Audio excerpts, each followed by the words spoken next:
complot est bimine à quel point? Lorsqu'il y a mis Gelor na plateau, bah témoignage. Ayembi ce que Gelor wana ayebisi tala le lonzamba exposé pasteur Wale Sakaza faux. Yo lo bimi. Gelor ndaza vrai. Voilà, nde Gelor abandi ko loba ba mamo ezali na motema na ye. Car bango moko lisusu, l'un d'entre eux est Mutabenginga, un collaborateur de notre frère Ndele. Mutabenginga et qui a tourné ma vidéo awa makamboze bele ceux qui te lekisi, il faut to solo là. Pour ceux qui te lekisi awa ko attaquer pasteur Wale Samakasa bo lekisango. Biso to yebi que c'est vrai. Archiviste aye. Habibo luka boyena netel témoignage moko. Babi mission wana Gelor. Bazo sala le délivrance l'église à pasteur Wale. Ba yebisinga me garçon oyo. Ayaka na famille na ye baya na ye likambo oyo ekomelaka ye nazo boya koloba yango parce que na PC duré. Chez vous na lobaki et pas l'ende le kuna ko na PC 7 jours. Basala nini? Allez na télévision. À démentir. À démentir. Ta senga pardon parce que sengi biso pardon. Na peso ba audio yoka. Malheureusement que na PC ya onde konanga l'ende le alikisi yango te. Il m'a dit que c'est une erreur technique. Le même jour dans l'émission Leki Mouto asala la gaye délivrance. O asala la Gelor délivrance a bengiye. Pas asala la père spirituel na ye.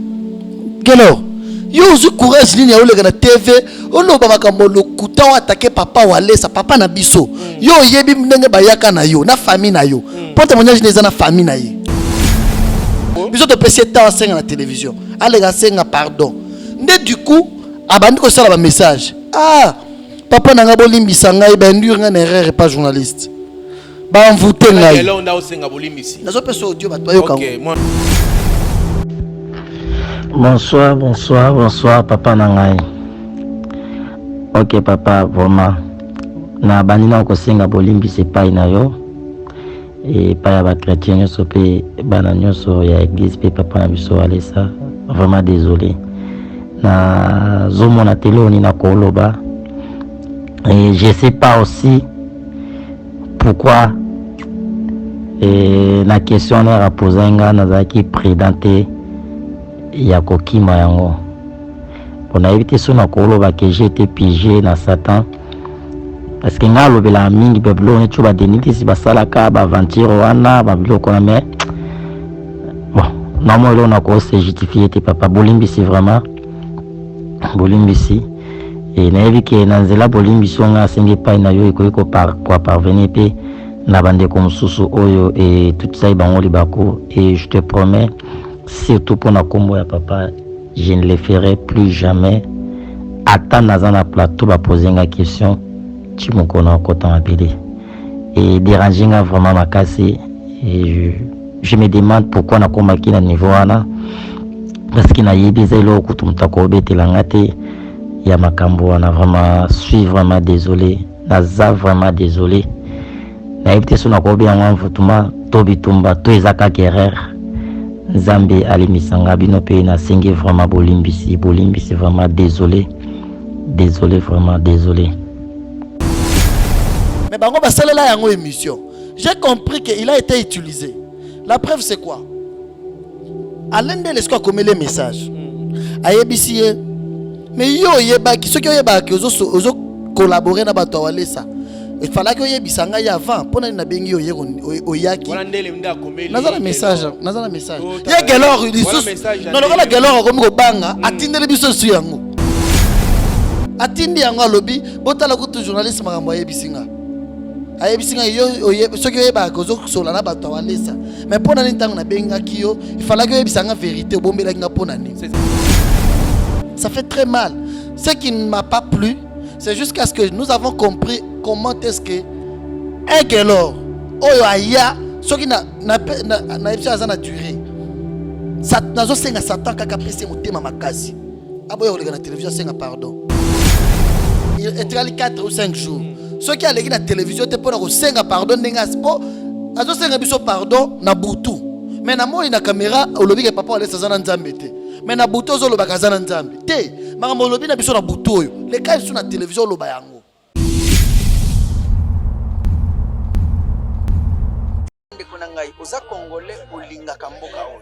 Olinga kabana. orphelinat vida ezobenga yo tango zimwa moke yo kolia yo kofete na bana kanisela pe bango mutu azala motema mawa oyo aza na bozwi ate ya mokie tosunga orphelinat vida na $1 ya pamba bana balia balala bien bamela bien nzambe na nga ne ya yo apambola biso nyonso bana mokili mobimba to soutenir bana na kati ya orphelinat vida na $1 ya pamba nzambe akopambola yo akozongisela yo ebele mpona nini oye kosoutenir baorphelin na $1 na yo na $1 na biso en tout cas ekoliesa bana bitike po bafete na décembre oyo orphelinat vida baza na posa na biso ndenge bana na biso bavivaka na ndako ndenge mpe bana ya vida il faut bavivre yo moto oyokaka mawa parce que jusque là bato mawa basila te $1 seulement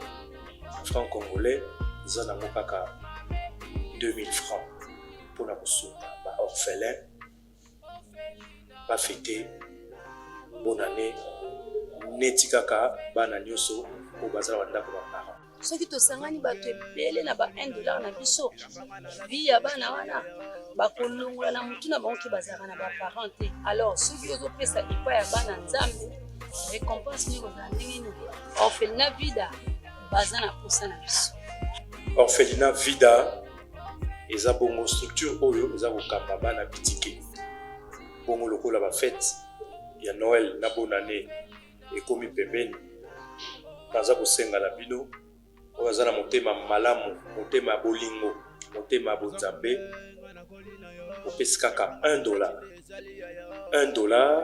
mpona kopermettre bana na biso baorphelin bafete mpe lokola bana nyonso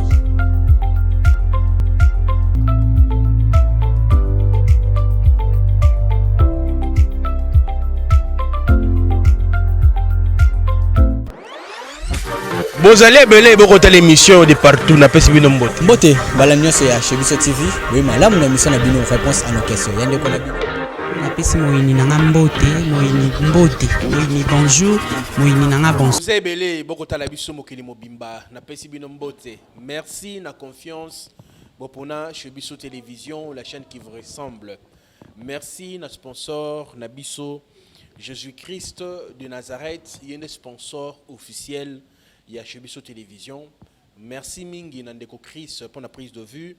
Du côté réalisation, on a comme on a dit mon solo. Na pesi mbote na Elia. Obarosa musala kitoko. Bana mikeme maele belé bongo e kuba. Merci Mingi pe na ba obalinga kabiso te mbote na bino esika bozwami bato mite amabi. Bino bolinga ba évoluer te pour anine.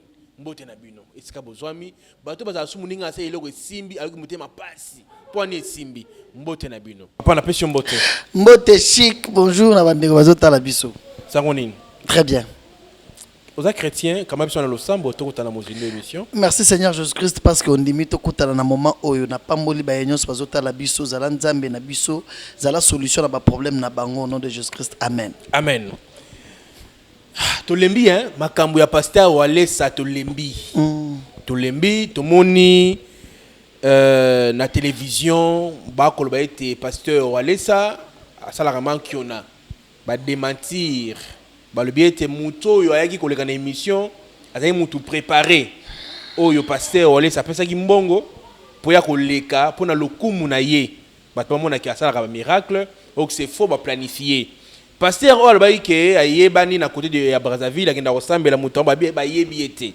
place abimeli ba yebi makamwa ku d'ailleurs si albaï que moi on a melagi moulanya sandiango ezali histoire fabriquée et ceux qui wana te to yesus comme on a Gaylor donc Gaylor oyo amibenga ape mosala na nzambe alobi ete ngala kobenga mosala na nzambe sute po na moni mabeleki to moni ndeko Gaylor aleki na TVP peut aloba n'importe quoi sur pasteur Walesa nini ekoleka en fait to bana na dossier nini to bana na dossier ya mutu ya William Branham to bana na mutu oya papa Gaylor déjà le bien legi na télévision na chaîne il faut commencer par là que na chaîne telle pas ndele pas alendele na mona ki yango ndeko ndela chaki yango et Nathalie pe émission yo ya ndeko Gaylor Nathalie on peut pas ndele quand la chaîne moko non ça a été un complot Et là, moi, complot, moro, ya mouké. Seulement que, complot, ya que, boni, témoignage, au monde, il faut commencer par nos amis branamistes. N'a pas si par avec tout le respect. Conception na bango. Et ça, l'église de réveil, bazala nanzambete. Wano, yé bien, conception bandeko ne biso ebele ya Branham babengaka l'église dénominationnelle tout ça l'église de réveil bazala na nzambe te. Et lorsqu'ils ont vu un grand témoignage passer l'église de réveil témoigné par un pasteur branhamiste, l'un d'entre eux et puis témoignage de l'équipe na chaîne ya papa na biso baruti l'équipe kuna bandeko ebele batali yango. Ils ont compris, ils ont bandé aujourd'hui, pas marcher le mot, na milieu avec l'église branhamiste, moi, pas problème, autre chose à la dernière mois. Tout ça, baza contre, ouais, baza moi, pas problème. Baza contre. Lobby, mais témoignage, il y a branhamiste et l'église à pasteur Walesa, que miracle, salemi nanda kunaye. Et puis, pasteur Barou, il sont sur la chaîne naye, balekisiango. Parti mosusu wana nde. Basali complot na bango nde ba utiliser batu ba bengisi batu na braza baluki batu baluki un pasteur qui a été cité par le frère d'ailleurs yo yambaki osala une émission à lobby bien que assemblera na Congo Brazzaville dans l'une des églises branamistes chez le pasteur Kodab na vidéo Nathalie au total na chaîne wana batu bele batali yango. Pasteur Kodaba niye yete. Alobi na yebiye. Mais na yebiti yete gaza pasteur, na yebi gaza frère pamba d'église na biso. OK. Le premier point. Deuxièmement, alobi likambu ya ke mwana na ye amelaki molangi asanzi yango miracle salemi to butala yango église à pasteur Walesa. Biso tozalaka na ye awa ayebisa biso yango te. Au moment où ce qui émission wana oyo sala na ye même émission mususu aleka ye moko loba ke likambo e salemaki na ndako nanga lokola nga na za branhamiste na ndimaki ko yebisa ngo batu te pona bando yoka soni ke siko ba yoka ke miracle salemi na église de réveil biso ba branhamiste déjà to yoka na ton ndimaka te ke batu église de réveil bazana nzambe na yebisa ngo batu te. La première des choses, mais au moins na Facebook na ye le 20 août, Yemoko a publié Kiango. Je rends gloire à Dieu, le Dieu de William Mario Branham, pour un grand miracle qui vient de s'accomplir dans ma maison. Moi, nananga melaki molangia sans yango. Alors, que le Dieu de Walesa. Alors, que le Dieu de William Mario Branham. C'est pour dire que c'est une histoire vraie. A publié Kiango le 20 août 2022. Ok? C'est-à-dire, le 20 août 2022 déjà, avant Aïe pas passé Walesa, pas Aïe pas passé Walesa en octobre.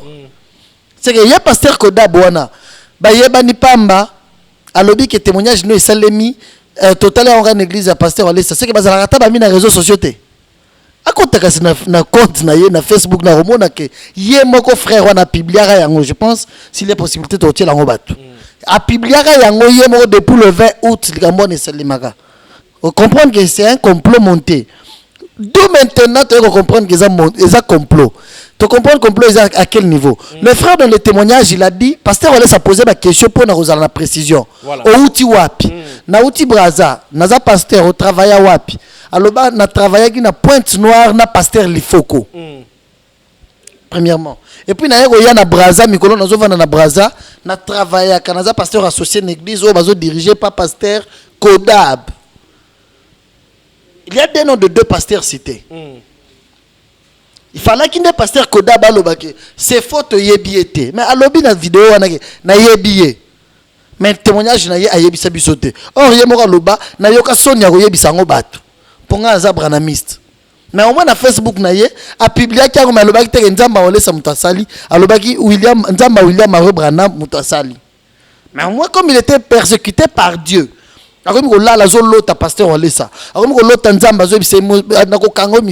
qu'il témoigne. C'est comme ça que ses papas là avaient décidé de venir à témoigner une église. Alors qu'on a des messieurs pas na bino les gars ba chaîne belé. C'est quoi complet zo ya ndengenin. Lorsque bande qu'on a biso ya chaîne yona alendele. Ouais voilà, tant ba ko ba sala émission na plateau, ba lekisi bomoni nzamba libimisi bango botala bato ba lobi ki témoignage za vérité. Alekisi batu na te. La richesse andele. Voilà. Là c'est ndele. Alekisi étant journaliste balobi basalaki investigation na bango balekisi yango mais vérifier bien parce que je lui ai même dit ça en face investigation ya bien basalaka ndenge nini soki otali témoignage na télévision et que parti moko elobi te biso témoignage otondimi yango te eza vrai te luka siko parti mosusu non falaki aluka mpe parti na biso po atunake mais bandeko toyoki neti témoignage wana badute nango biso siko tolakisi mpe bapreuve soki amoni que non c'est faux nde aye kolekisa yango na télévision il n'a pas fait ça siko complot ebimi à quel point lorsqu'ayambi Gelor na plateau batie témoignage ayembi siko Gelor wana ayebisi tala lelo nzamba exposé pasteur olesaka aza faux yo lobi Gelor ndaza vrai voilà nde Gelor abandi koloba ba mamo ezali na motema na ye wale ça bomoni toloba azala na nzambe te nzamba ko bimisa ye amibimisa azala na nzambe ye mais qu'est-ce qui est motivé Gelor non on arrive na pasteur Walesa ouais je nde place makambo eza basali débat na bango na plateau après beaucoup de émission comme na yebaki na ngate kaka bango moko lisusu l'un d'entre eux mutabenginga un collaborateur de notre frère Ndele mutabenginga eke tozana ba vidéo awa makambo ezebele soki to lekisi il faut to solo là pour soki to lekisi awa ko attaquer pasteur Walesa makasa bo lekisango biso to yebi ke eza vrai na bango ezaki tamba ezaki to solo là bo solo là o pesa mbongo to solo là yo pe mabongo makasi obi o pesa te encore mabongo na za mabongo makasi fort nga sala copte biso to sala copte l'église na biso copte za la raté voilà nde baluki balobi bango moko nde bakomelinga nde du coup natali émission namoni débat moko bazosala siko bato ya pasteur Walesa bandimi na ye bato banimeli nzambe na ye bango nyonso na bato siko église na biso batali siko bayebi Gelor babe me garçon oyo nga moni kaka baintercesseur babandi kobenga nga mais tala garçon wana eske oyebi ete nayebi te nayebi ete abi te eyaka bobenga archiviste moi surtout un archiviste kuna tozana la vidéo ya depuis nonande pasteur Walesa banda mosala nzambe moi ba vidéo wana ezalaka archiviste aye abi boluka boye na netel témoignage moko babimisi wana Gelor bazosala le délivrance l'église à pasteur Walesa bayebisinga me garçon oyo ayaka na famille na ye baya na ye likambo oyo ekomelaka ye nazoboya koloba yango parce que na pc durée même chez vous na lobaki et pas l'ende le kuna ko na pc 7 jours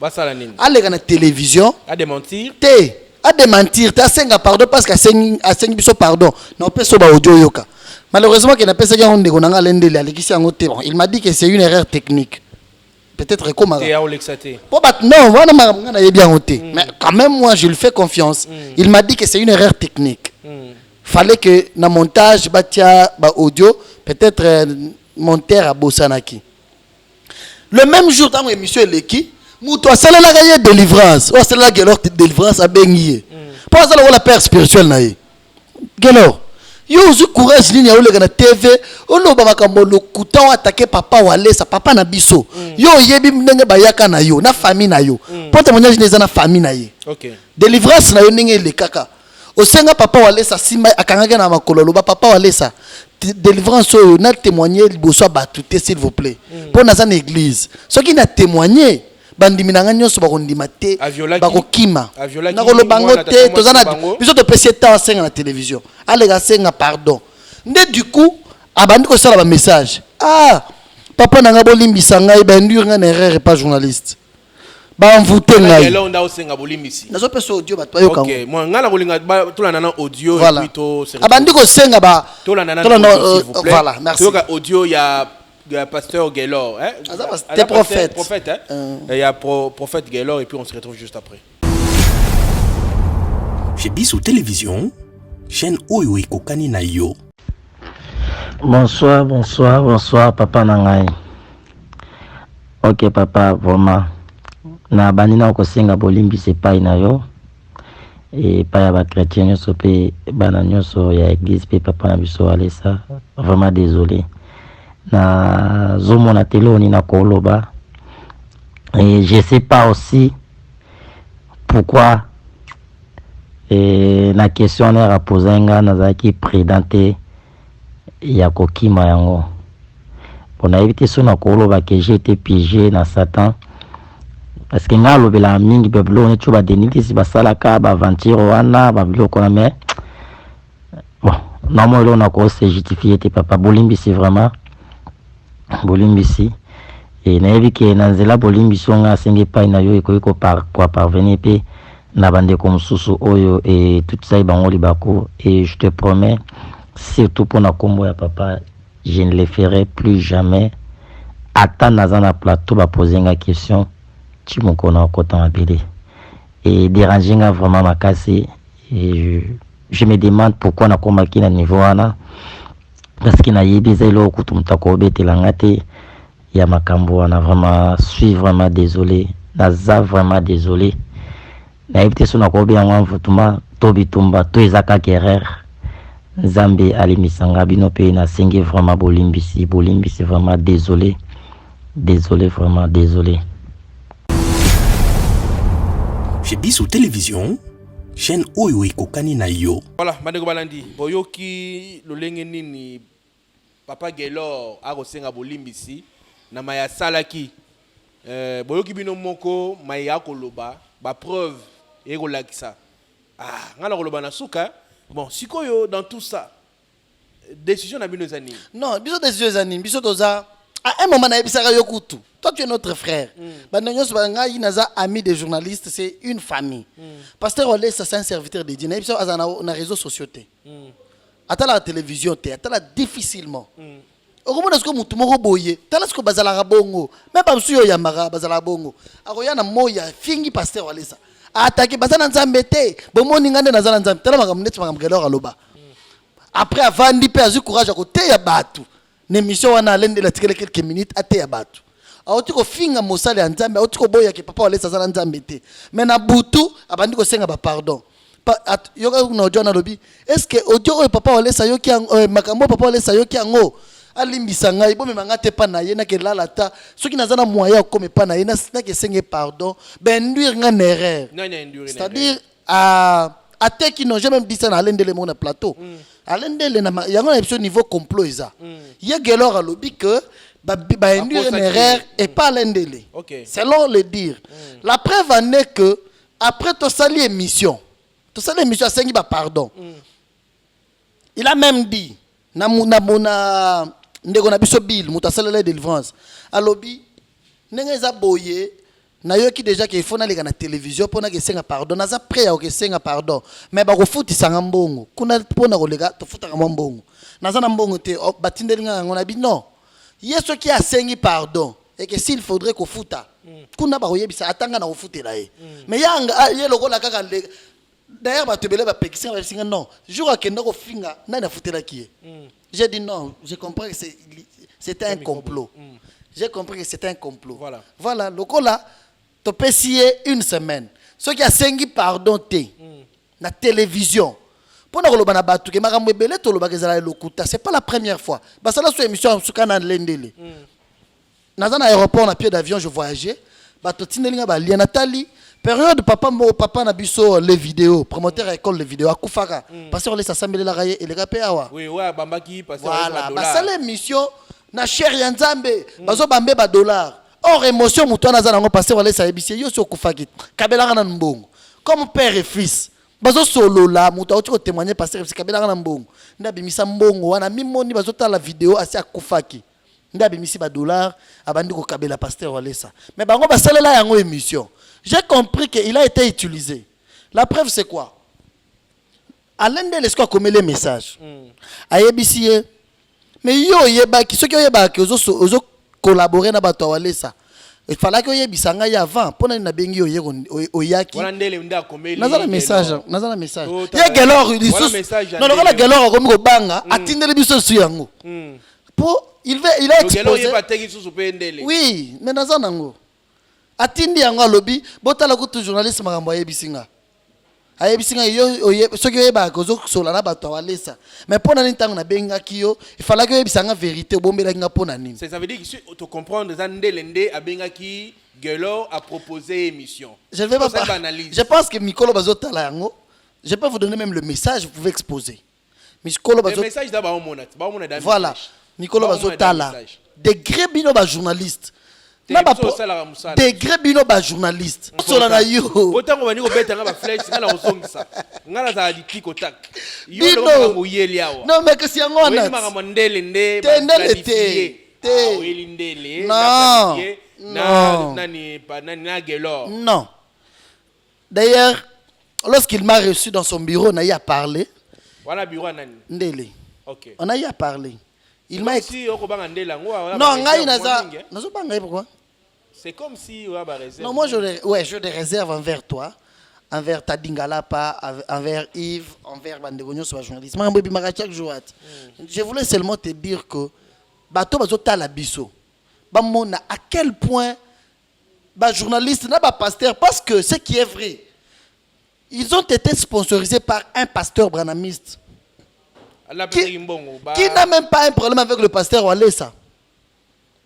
Si il faudrait dire que tu protéger l'image à pasteur Lifoko. Pasteur Walesa et pasteur Lifoko. Na yebite so basa kutana. Le pasteur Walesa lingage makasi ayoka la musique ni makasi. L'explication ya mutu akenda braza epananga. Ayebisinga, moi je suis dans le bureau ya pasteur Lifoko. Mais tant que l'air to luki ba image wana, c'est parce que mutu wana atanga ki pasteur Lifoko. OK. Est-ce que atanga pasteur Lifoko lobi gazana nzambete? Pour yemoko pasteur Lifoko yemoko ayoki sonité. Ayebisi batu que j'aime Branham de plus que Jésus. Yemoko. Est-ce que mutu ya yaki? Alobaki que Lifoko n'a pas Dieu, c'est Kabundiole c'est qu'il y a Dieu de plus que Lifoko? Non, c'est les hommes de Dieu. Pourquoi les exposer comme ça? Ça fait très mal. Ce qui ne m'a pas plu, c'est jusqu'à ce que nous avons compris comment est-ce que un gelor, oyoaya, ce qui n'a duré. Nazo senga Satan kaka pese motema makasi. Abo yo na télévision senga pardon. O bande pa nanga wana. Eza problème te. Fo banda wana. Ouais, eza problème te. Nazo senga Satan. Moni gelo, bomu na vie ba. Garçon wana gelor. Zanga pena lo mwa mukipo na gelo. Yo pese nga maloba. Na mwa mukipo na de gelo. Gelo na ebite na sani. Ah vie ox. Ah te loba. Ngala bona ngo loba. Merci. Ce garçon là de gelor. Nenga ba yelaka na ye. Na famille na ye. Alelelaka papa Walesa, papa na ngai. Na leka liboso batu na témoigner te votre culte est suivi partout dans le monde. Naza na bandimi na poto. Il paraît azana église na matete so ba côté nini. Naza na église na nga kuna bandimi na nga ba kokima. Eza makambo soni. Ya bato ba lekaka ba loba baza ba pasteur. Je vous dis bien, il nous reste peut-être 4 jours ou 5 jours. Tu as micro bien. Il est 4 ou 5 jours. Ceux qui allent na télévision te pona ko senga pardon nenga spo. Azo senga biso pardon na butu. Mais na moi na caméra olobi ke papa Walesa zana nzambe te. Mais na butu zo loba kazana nzambe te. Makambo olobi na biso na butu oyo. Le cas sur na télévision loba yango. Ceux qui asali yango te biso to ko lakisa yo délivrance na ye. Omona yebisa yo. Toza na grâce ya kuzala na Kabundi Walesa. Hein? Na yebi yo ebana ba pasteur ebele. So kuta na réunion na ba pasteur. Akota ba makambo ebele te. Azala na mwasi kaka moko. So ka ba bete solo ta mwasi. Baba marega ba bango skonde bayaka. So na yao yebisa. Ouais. C'est pourquoi il a pris l'exemple, pasteur Barouti. Et là, pourquoi pasteur Walesa coopérer avec pasteur Barouti? Azolinga pasteur Barouti. Pasteur Walesa prend comme modèle aussi, parmi les vrais serviteurs de Dieu, le pasteur Barouti. T'as là où tu as fêté 50 ans de mariage. C'est que moi Simoko Kaka. Pasteur Barouti. Ah d'accord. T'as là niveau à ça. Plusieurs années. Vous voulez dire que le ministère de ces papas-là, il n'y a aucune femme qui a tenté dans la vie. Il a l'esprit de Dieu, il a surmonté ça. C'est une fierté. Ce qu'on dit, pasteur Walesa. Nous sommes dans un pays où nous sommes habitués à comment pasteur Kaka. Na tongo aza pasteur, na butu aza ndumba. Na butu aza na bar, ne laisse le baron chaque fois. Yo quand ça le maman lokuta ça la comédie.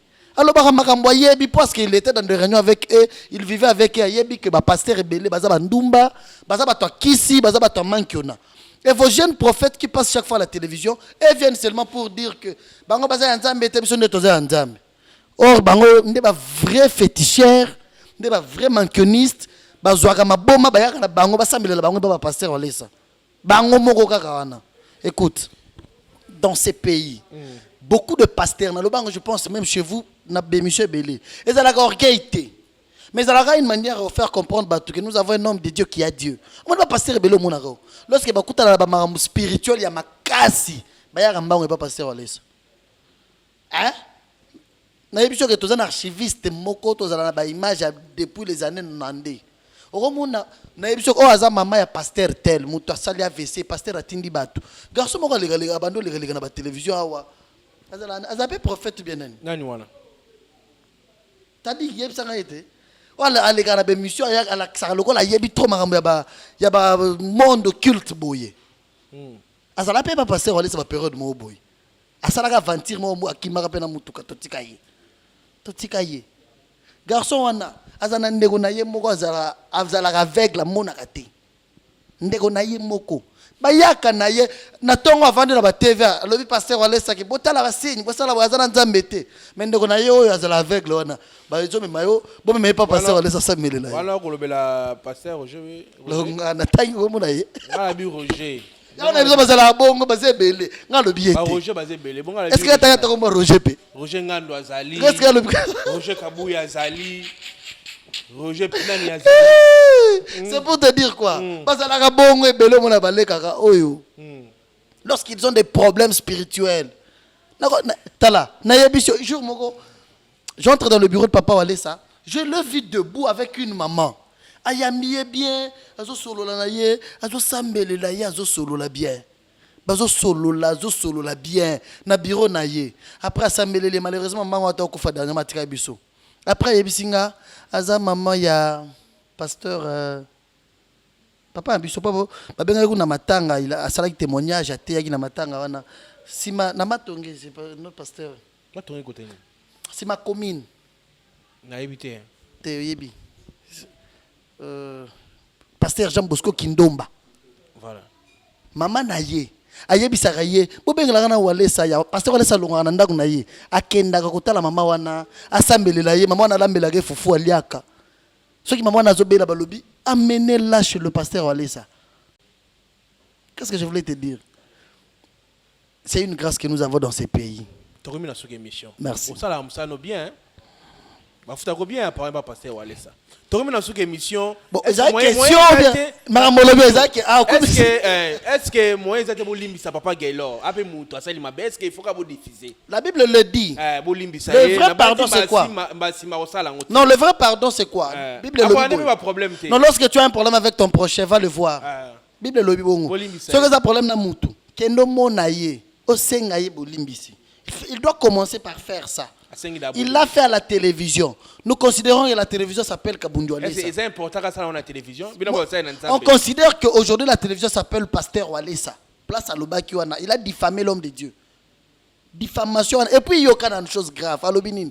Bambongo akabelaka batuana. Eza bambongo lokuta ceux qui appellent ce mbongo eza po batu bamonaye ceux qui appellent si après ozongi na bureau ozongi simbongo wana. Ba proche na ye bazonyo kwama il est incapable de ressommer la ta proche na ye moko mutra $2500. Est-ce que mutu ne salari bien? Au moins que ba kosiye ya sora lobi ke bendur ngana erreur. Ba biso tona ba voiture ba 40,000 tozo tambola nango toza pembeni na ye. Pasteur Walesa telema un dimanche. Pasteur Walesa a telema un dimanche. Na ba clé belé la voiture. Oui bien compté. A benga ba musicien. Oh, Moutambonda, Zoua, drummer, Zoua, guitariste, Akabela n'a pas musicien. Attends, tous ses collaborateurs, pasteurs, Akabela va revenir sur ma voiture. Et ça, c'est une église. Un homme de Dieu a monté ma monnaie bongo. Bon, ça, c'est monsieur maman Ndundat. Bon, nous avons sous ce point. Voilà, ça tindi qui maman Ndunda, vous avez combien? Ok. Tille lorsque maman Ndunda zawapi. Attends, Kabela maman Morawa. Le pan, il y a 2 semaines. Il y a 2 semaines, non, il y a presque 10 jours. Ngamugo na kundi ma pasteur wale fa kabela ngapi. Te. On na kabela ngati na kundi. Yo kabelo po na nini? C'est Dieu qui bénit, toi tu ne manques pas. Papa akabela. Maman ndunda utaka kinga sani makolo, azoya koteka ndunda. Et Dieu l'a vu ces jours-là nzamba lobi pasi na yo esili. Dieu a béni la maman là au travers le pasteur Walesa. Maman moko te publicité ya makam na loba à chaque fois. To lakisaka na monde entier makam nzamba sala na mosali na ye. Maman moko awa na poma tete, ateka mikate. Awa na poma tete. Aya zana problème ko bota tout ça basambeleli ya boti. Pasteur atuni esko boti ba na 3 mbala moko. Ma passe à 3. So oko sala nini? Olie sa bango nde nini? O na teka mikate. Pasteur lobi ezala combien? On a vu bato Angola bato ya bamboka babandi otindela mama na $500, 800, 300 asa l'activité. Pasteur Olesa sengi église mobimba to latisa ye. Bilamba e utati na poto ba valise ba bilamba. Ba mama na l'amour en action. C'est comme on y ngelor ayana na biso makamna ye. C'est que bomele moto. Tokomi na suka numéro de téléphone to 6 émissions. Plus 243 85 42 53 682. Plus 243 85 42 53 682. Ngai problème na ngai zalaka. Na linga ko attaquer bato la télévision te. Parce que d'après tout, les hommes sont là mais sala. Mais lorsque tu tangi na Bible, au kutaka na kati wana Paul a dit, Pierre a dit, et puis tu le Dieu d'Isaac, de Jacob, d'Abraham. C'est-à-dire aujourd'hui là c'est le Dieu de Kabunduale ça. OK? Nous avons le courage, nous sommes fiers de dire au monde entier que Dieu agit avec son serviteur Kabunduale ça. Ce que ce mutumoko ayeli kamunzamba et puis chose grave ezani. Ce qui na alendele na invité na ye na batwa na braza bango nyonso. Ce qui ba lobi ke au moment témoignage on est vrai et que nzamba lola mutu asali yango. Ce qui nzamba linga futa bango ndeni. Pour le pasteur on si oyebiye depuis les années 90 quelques voisins pas na bino. Oui mam nzamba ça. Voilà. Zelana si sa par ici. Au moment tio. Oza mutu ya o vendre la télévision mon net yo yebike na Kinshasa sangomoko yake wale ça sala katière. Mais yo yebi gazala katière te non. Jour nous so salé mission pour le bagé boko c'est la railler. Par contre, bato ba le baraza katière ba kabelo mbongo. Allez, au tiré le bango espace, baya koloba na micro na yo gaza katière. Te metikat. Dieu te voit. Dieu te voit. Yo yebike et bon vie privée parce que abando fa na pena ba katière, mai ninga na kapamba te. Asale la rabakatière, ba prière, ba délivrance. Moi, il n'y en a pas parce qu'à l'époque, on avait toute l'histoire. Ouais, à l'époque, le pasteur a délivré Pelembe Waloufou. Non, 96. On a écrit ça en 93. Voilà. On a mis solo. On a écrit en 93, 92, pas 90. Parce que Wale ça n'a pas fréquenté Bakacha. Ado sambele la bango yoka. Les années non, ozolinga ola tsangona, ozolinga ola tsango la mama be oyebi qui a délivré le quartier Jeff Mutoke. Bakola na mbujuma il était en blondo miba, en Jean miba za na suka milai. Ya mkon bato ba yebi. Jeff Mutoke za na 5 suka minene milai za la pembe. Pasteur Wale ça délivrer en 94. Akate suki mwana na kangana kindoki. Ya za quartier ba kangana kindoki. Pasteur Wale ça balobi tout le pasteur ceux qui a simbi ciseaux pour nous kate suki. Ceux qui on est comme rapper ma bende. Oyo ki ciseaux le kek. Pasteur Wale ça boya na ciseaux. Diboso ma ciseaux boya na ngo simbi a sambela kata. Dia fa ki mutune suki nyo sili. Abaluki atalabi. D'où tu as eu ce pouvoir? Pasteur Wale ça j'ai là. Le quartier c'est belé. Ces années là.